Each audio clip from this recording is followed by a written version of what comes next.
Picture this. You're standing in a candlelit chamber deep within the Royal Palace of Madrid.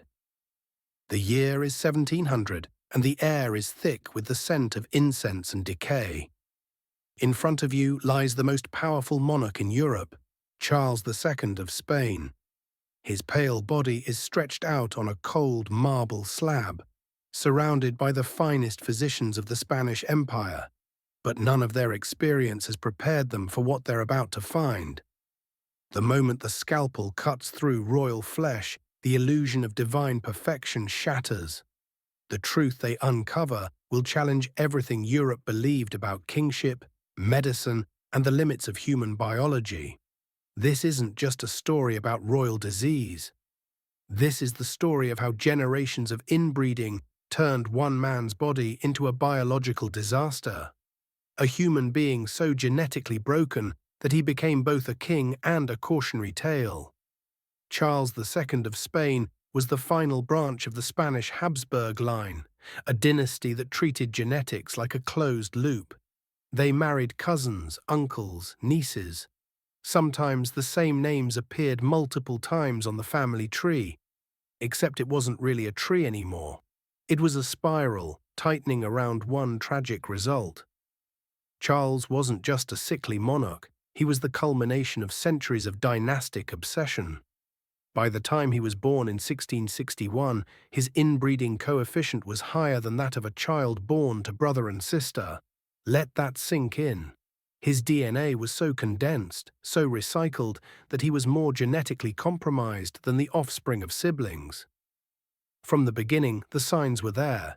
He couldn't walk until age 6. He didn't speak clearly until 8. His skull was misshapen, his jaw grotesquely extended, and his tongue was so oversized that courtiers often had to guess what he was saying. He drooled, he choked, he shuffled like a puppet with cut strings. But these deformities, they were only the surface. What lived beneath his skin was far more horrifying. As he grew older, his body seemed to rebel against him entirely. Seizures would drop him for hours. His limbs would go numb for days.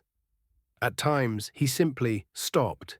He would sit, motionless, for hours, for days. Lost in some internal fog no one could reach through. His court became experts in walking on medical eggshells. Each day was a gamble. Would the king wake up lucid? Would he collapse mid-meal? Would he remember his ministers' names? Nobody knew, and behind every whispered diagnosis was a deeper fear. That the King of Spain, ruler of an empire that stretched across continents, was a man who should never have existed.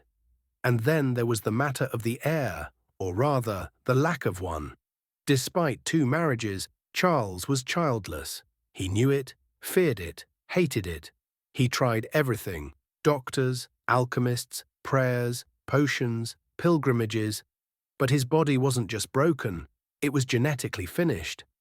By the time he died in 1700 at the age of 38, the decision to open his body wasn't just medical curiosity. It was a desperate attempt to explain the unexplainable. What they found inside him wasn't a body, it was a battlefield. Next, we'll step into that autopsy chamber. What the royal physicians documented would read like science fiction today.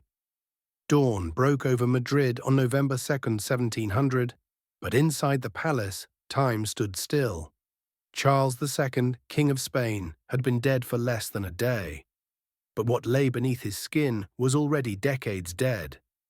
The autopsy began not as a ritual, but as a reckoning. The finest physicians in the empire, men who had studied in Padua, Salamanca, even Rome, gathered around the marble slab where Charles's body lay. But nothing in their scrolls, nothing in their anatomy texts had prepared them for what they were about to find. The first incision was made with trembling hands, and then the impossible began. The heart, if it could be called that, was the size of a peppercorn. A peppercorn. Modern medicine flat out rejects this as biologically unviable. A heart that small couldn't sustain a mouse, let alone a grown man. But that's what the records say. Maybe it was poetic exaggeration, maybe it was code, or maybe, just maybe, Charles really was a miracle of dysfunction, a man whose body kept going long after every law of nature said it shouldn't. And that was only the beginning. There was no blood, not a drop. His veins, his arteries, dry, empty. The royal physicians stared in silence. Some believed it symbolized his total exhaustion, that his body had been bled metaphorically dry by divine punishment. Others, those less poetic, suggest extreme anemia, circulatory collapse. But even today there's no consensus, no real explanation, just that sickening detail, a king without blood. Then came the kidneys, calcified, black, riddled with stones. The intestines were gangrenous, the lungs corroded, his reproductive organs deformed to the point of medical absurdity. One testicle was reportedly black as coal, and when they opened his skull, they found water, not moisture, not fluid buildup. Water. His brain was floating, a textbook case of what we now call hydrocephalus. Except this textbook wasn't supposed to exist in 1700. The pressure in his skull would have caused searing, unrelenting pain. Migraines so violent they bordered on seizure. Cognitive dysfunction, speech difficulties, memory blackouts. It's likely Charles II lived every day in a haze of pressure and pain. But here's the twist. He ruled. For 35 years. He sat on thrones, signed treaties, hosted foreign dignitaries. He blessed armies. He summoned bishops. He existed inside the machinery of empire while his brain drowned in silence. Which begs the question, was Charles ever actually in control? The answer may be even more disturbing than his autopsy, because palace documents, sealed alongside the medical reports, suggest something almost unthinkable, that the King of Spain was a puppet, a holy symbol dressed in velvet and bone. The real power, it lay with those behind the throne, ministers, relatives, bishops, who whispered the lines Charles would recite and orchestrated the ceremonies he would appear in. Every public act of kingship was staged, carefully, ruthlessly. The divine monarch had become a marionette, an icon of holy authority controlled by a network of human hands. And the church knew. That's the part no one wants to talk about. Because the Catholic Church didn't just support his reign, it protected it, maintained the fiction, blessed it. They'd known since his childhood that something was wrong, but to admit the truth, that the chosen king was mentally and physically incapable of rule, that God had made a mistake. Unthinkable. And so the Vatican buried the worst of the findings, not in the palace, not in the court, in their own archives, classified alongside heresies and forbidden doctrines, the kind of secrets that threaten to crack the foundation of monarchy and faith alike. What was that hidden truth? Next, we'll uncover the single most dangerous detail of Charles II's autopsy, the one so radioactive, so theologically devastating, it was kept from public knowledge for over 300 years. And once you hear it, you'll never see monarchy the same way again. So here it is. The part they didn't want you to know. The moment where royal myth collides head-on with biological reality and shatters. Because when the physicians opened Charles II's skull, what they found wasn't just fluid, it was something far more disturbing. The brain tissue itself was wrong, misshapen, underdeveloped, so structurally abnormal that today's neurologists, when reviewing the historical reports, classify it as profound developmental arrest, the kind you'd see in patients incapable of higher reasoning or even consistent self-awareness. Let's be blunt, some modern experts believe Charles's brain was so malformed that normal consciousness may have been impossible, and yet he ruled an empire. He spoke with ambassadors, he signed decrees, he married twice. But how? How do you explain a man with a brain like this sitting on the throne of the most powerful Catholic monarchy in Europe? You don't. You hide it. And that's exactly what they did. Because this wasn't just a medical finding, this was a theological time bomb. The Catholic Church had spent centuries teaching that kings ruled by divine right, that their bloodlines were sacred, that their minds were chosen, infused with a God-given clarity meant to guide nations. But Charles's brain told another story, a story of incest, ignorance, and an empire run by shadows. The truth, if revealed, would have cracked the spine of the doctrine of divine monarchy. Because if this man was God's chosen ruler, what did that say about God? The Vatican's response was swift. The autopsy notes referencing Charles's brain structure were extracted from public copies of the report. Only a select circle of church medical advisors were allowed to view the originals. The rest were sealed, deep in the Vatican archives, under the same classification used for heretical texts. And those palace advisors, they had known all along. The signs weren't subtle. Charles had trouble forming sentences. He often forgot people's names, even those closest to him. He would weep during royal meetings without knowing why. Some days he'd stare at his own reflection as if unsure who was looking back. But they dressed him anyway. They positioned him on the throne. They whispered lines into his ear. They choreographed ceremonies down to the minute. To the world, Spain still had a king. But in truth, it had a stage play, and Charles was both the actor and the tragedy. Foreign ambassadors reported strange behavior, but were instructed to say nothing. Portrait artists were ordered to paint him nobly, minimizing his disfigurements. Visiting dignitaries were granted short audiences, just long enough for the illusion to hold. It worked for decades. But here's the heartbreak. Charles knew. Not fully, not always.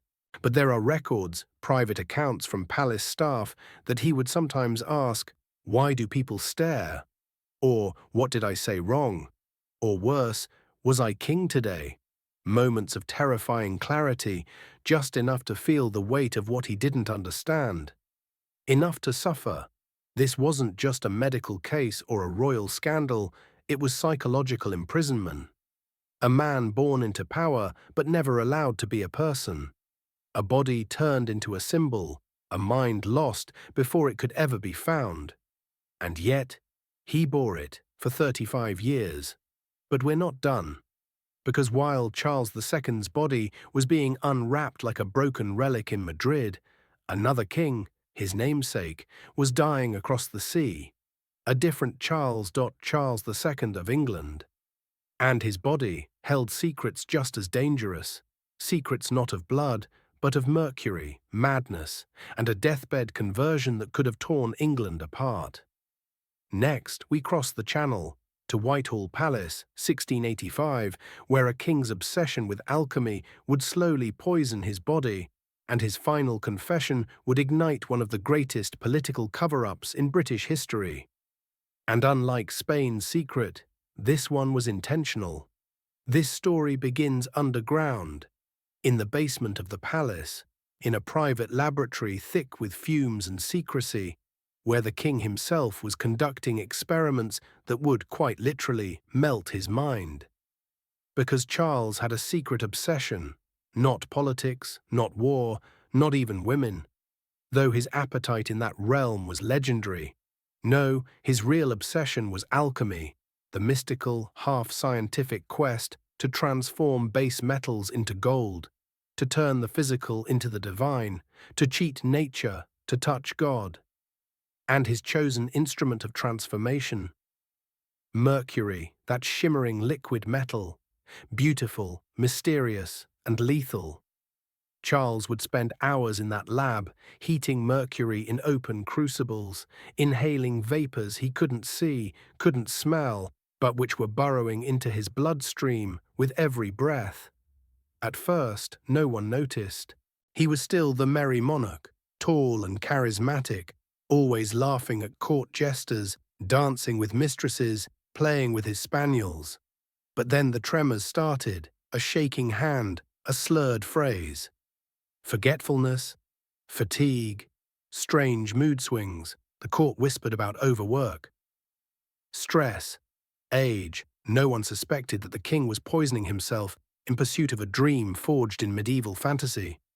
Then, on February 2nd, 1685, everything collapsed. Charles rose for his usual morning routine. He took a few steps, then screamed, and crumpled to the floor as seizures ripped through his body. Servants rushed in, courtiers followed. The palace turned to chaos. The king was dying. What followed was medical torture.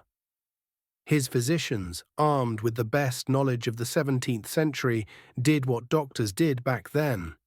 They bled him, pint after pint, as if draining his life force would somehow heal it.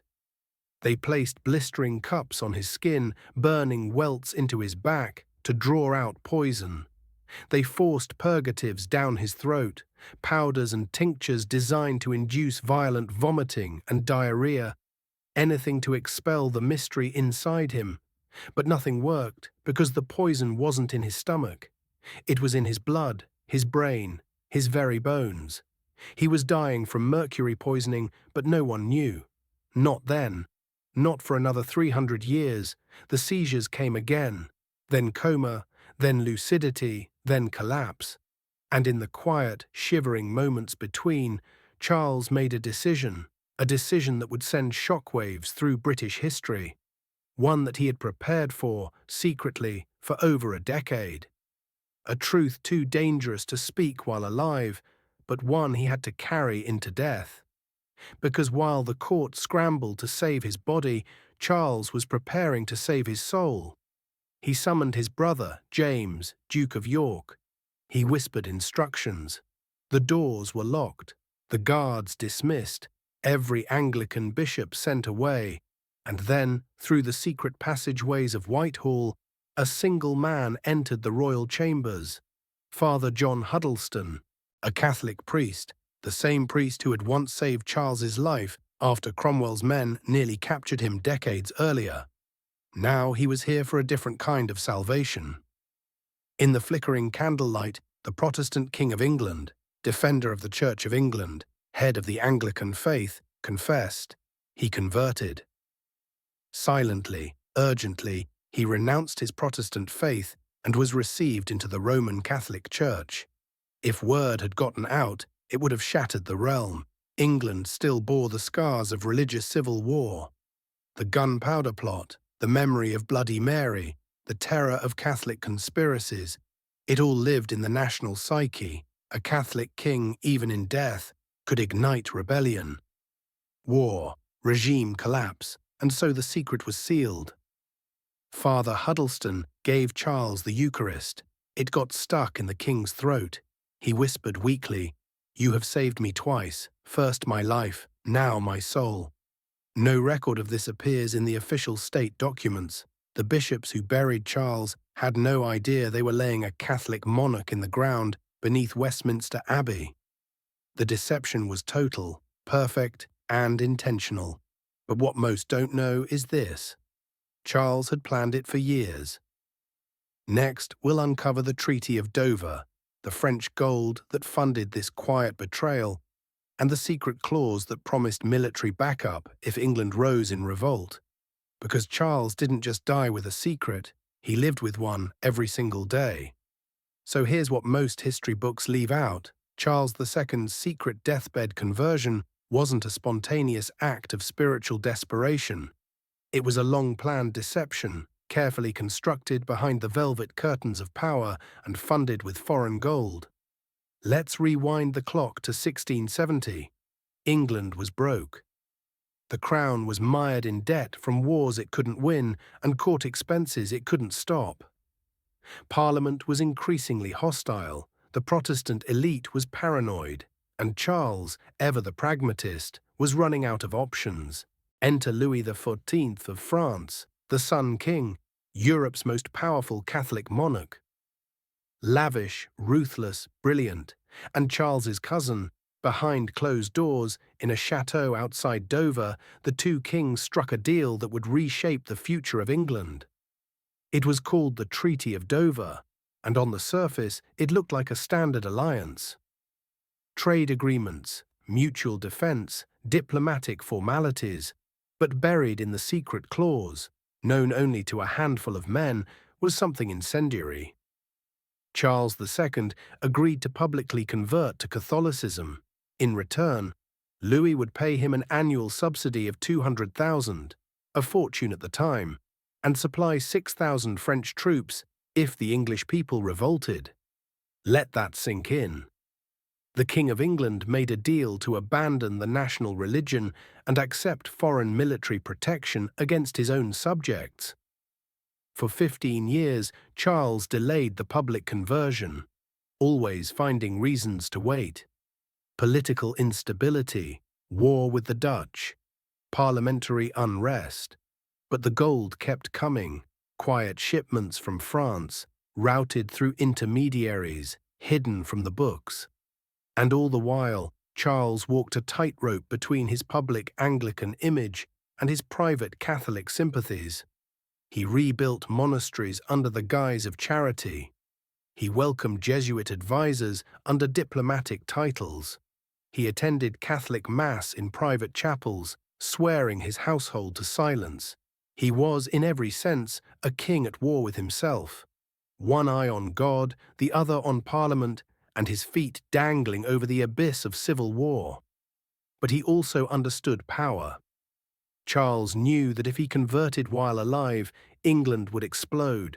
So he waited for the one moment he could control absolutely: his death.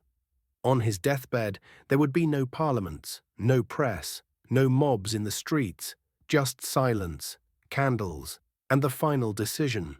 That moment, his moment, was always part of the plan. And it worked. The conversion went unseen. The Protestant bishops buried him with Anglican rites. The French got what they wanted. And England? It never realized what had happened until it was too late. But here's where the two Charleses, the Spanish and the English, begin to echo each other in chilling ways. Both died surrounded by secrets. One was a king in name only, with a brain too malformed to understand the weight of the crown he wore. The other, sharp and calculating to the end, buried his true faith with military precision. But both were symbols of a rotting system, a monarchy teetering on the edge of collapse, desperately clinging to myths of divine authority, while reality crumbled behind palace walls. And just like in Spain, England's physicians performed an autopsy. Because something didn't add up. Charles hadn't died just from seizures. His final days had been marked by tremors, confusion, and symptoms that no bleeding or blistering could cure. The truth was buried not in religion, but in science. Next, we return to the table, this time in London, where Charles II's brain was opened, and what the doctors found became the first forensic evidence of industrial poisoning in British royal history. It's a story of mercury, madness, and the terrifying cost of chasing alchemical dreams. It's a cold morning in Whitehall Palace, February 1685. The King of England is dead. His face, once flushed with laughter and indulgence, is pale and stiff. The court has fallen into mourning, but behind the thick velvet drapes, the real work begins. The royal physicians, some of the same men who had tortured Charles with bloodletting and fire, are now tasked with dissecting the man they failed to save. But what they find inside isn't just a body. It's evidence, clues, warnings, a slow-motion catastrophe written into his organs. The autopsy begins with the brain. At first glance, it looks swollen, discolored. Something's not right. They slice into the tissue, and fluid spills out. The cerebral ventricles are flooded, engorged with an unnatural accumulation of liquid. Today, we call this hydrocephalus, but in 1685, it was a mystery. They noted it, described it, but they didn't understand what they were seeing. Then they moved to the lungs, blackened, the liver, inflamed, The stomach, raw and eroded, but the most consistent sign, toxicity, all over his body. Of course, they didn't call it that. They didn't know the word poisoning in the modern sense. But something had corroded the king from the inside out. And here's where things get truly modern, because centuries later, when hair samples believed to be Charles's were tested using spectrographic analysis, scientists found something extraordinary. Elevated levels of mercury, not trace amounts, not environmental exposure, but long-term accumulation, enough to explain every symptom: the tremors, the memory lapses, the slurred speech, the seizures. He hadn't just been dabbling with mercury, he had been inhaling it, heating it, touching it, breathing it. For years, in that underground lab, his private theatre of transformation, he had slowly poisoned himself in the name of gold, immortality, and ancient magic. The irony, he was one of the founding patrons of the Royal Society, a man who pushed science, funded experiments, invited thinkers like Robert Hooke and Isaac Newton to court. Yet at the same time, he was inhaling toxic vapors in a quest rooted in pre-scientific mysticism. He was the past and future of science colliding in one doomed body. But mercury was only one part of the story, because Charles carried another toxin. One not chemical, but political. One he took to the grave without ever truly owning it. The legacy of a monarchy built on deception. The king who had championed Protestantism died a Catholic. The king who funded science succumbed to alchemy. The king who projected control and clarity died muttering, shaking, swollen with poison, and through it all, the illusion held. Just like with Charles II of Spain, whose body revealed a genetic nightmare that had governed an empire, the English Charles had become another kind of warning. A king whose mind betrayed him, not through birth, but by his own hand. And this raises a chilling thought. If the mind of one king was too broken to rule, and the other was slowly unraveling in secret, then who really was governing Europe? What we see in these autopsies isn't just the death of men, it's the death of a myth. The idea that monarchs are more than mortal, that they are chosen. Sacred whole, in truth, their flesh was as fragile as ours, their minds just as vulnerable, their reigns held together by ceremony, secrecy, and silence. But we're not done, because there's still one final secret buried deeper than any scalpel could reach. Next, we return to Madrid, to the most dangerous discovery of all. Not in the body, but in the mind of Charles II of Spain. A secret that called into question the divine right of kings, the legitimacy of empire, and the very architecture of European power. A secret so radioactive that it was locked away in the Vatican archives, where it remains even now, untouched, unseen, and perhaps too true to ever be spoken aloud. Back to Madrid. Back to the cold, echoing chamber where the broken body of Charles II of Spain lies dissected, studied, and judged. Not just by physicians, but by history itself. By now you've heard the catalogue of horrors: a heart the size of a peppercorn, organs blackened, gangrenous, or simply absent, a brain flooded with fluid, a life soaked in pain, but one discovery remained unspoken, buried, sealed. Because it wasn't about his body, it was about something far more dangerous. It was about his mind. When the royal physicians examined Charles's brain, they found more than just hydrocephalus. Deep in the folds of grey matter, they reported something they had no words for. Not then. Modern neurologists believe those forgotten observations describe signs of profound neurological arrest. A developmental failure so extreme, so structural, that conscious, rational thought may have been impossible. Let that land. The King of Spain, the most powerful Catholic monarch of his time, may have been incapable of understanding what a king even was. And here's the part they never published. That observation was removed from the official report. Copied once, sent directly to Rome, to the Vatican secret archives, because this wasn't just a medical problem, it was a theological crisis. If Charles was mentally unfit to rule, then what did that say about the divine right of kings? What did it mean that God had chosen a man incapable of speech, memory, or logic to lead millions?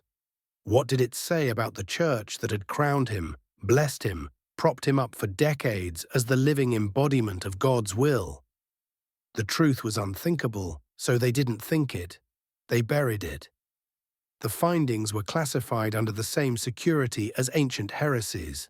A few priests were shown the documents, then the files vanished into marble chambers below the Apostolic Palace, next to lost Gospels, forbidden visions, and the bones of saints, and even today they remain sealed.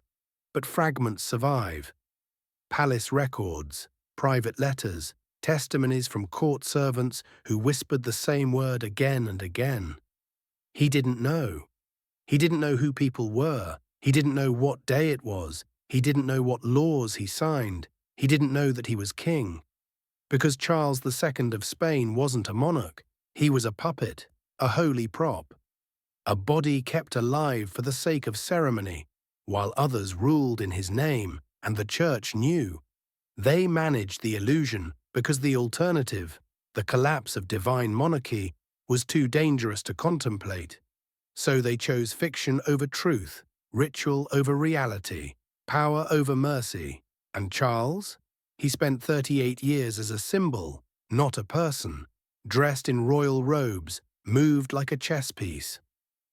Sat in silence while ministers spoke for him. His rare moments of awareness were soaked in shame and confusion, wondering why people stared, why he couldn't remember what had happened just hours before. He wasn't a ruler. He was a prisoner, a child in the body of a king, a warning wrapped in velvet. And in the end, he died as he lived, misunderstood, manipulated, and ultimately forgotten. But his story remains, hidden in footnotes, whispered in archives, buried in brains that no longer speak. Because what the autopsies of Charles II of Spain and Charles II of England reveal is not just death.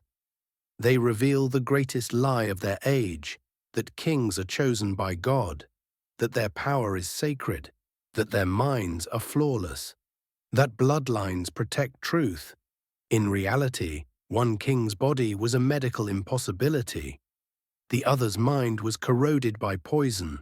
Both were swallowed by the myths they were born to uphold, and maybe, just maybe, that's the real legacy of divine monarchy. Not glory, not power, but the lengths entire civilizations will go to in order to preserve the illusion that someone, anyone, is truly in control. So when you next hear about royal bloodlines, or sacred crowns, or destinies written in the stars, remember Charles, the boy who never knew he was king, and the man who died to keep it secret.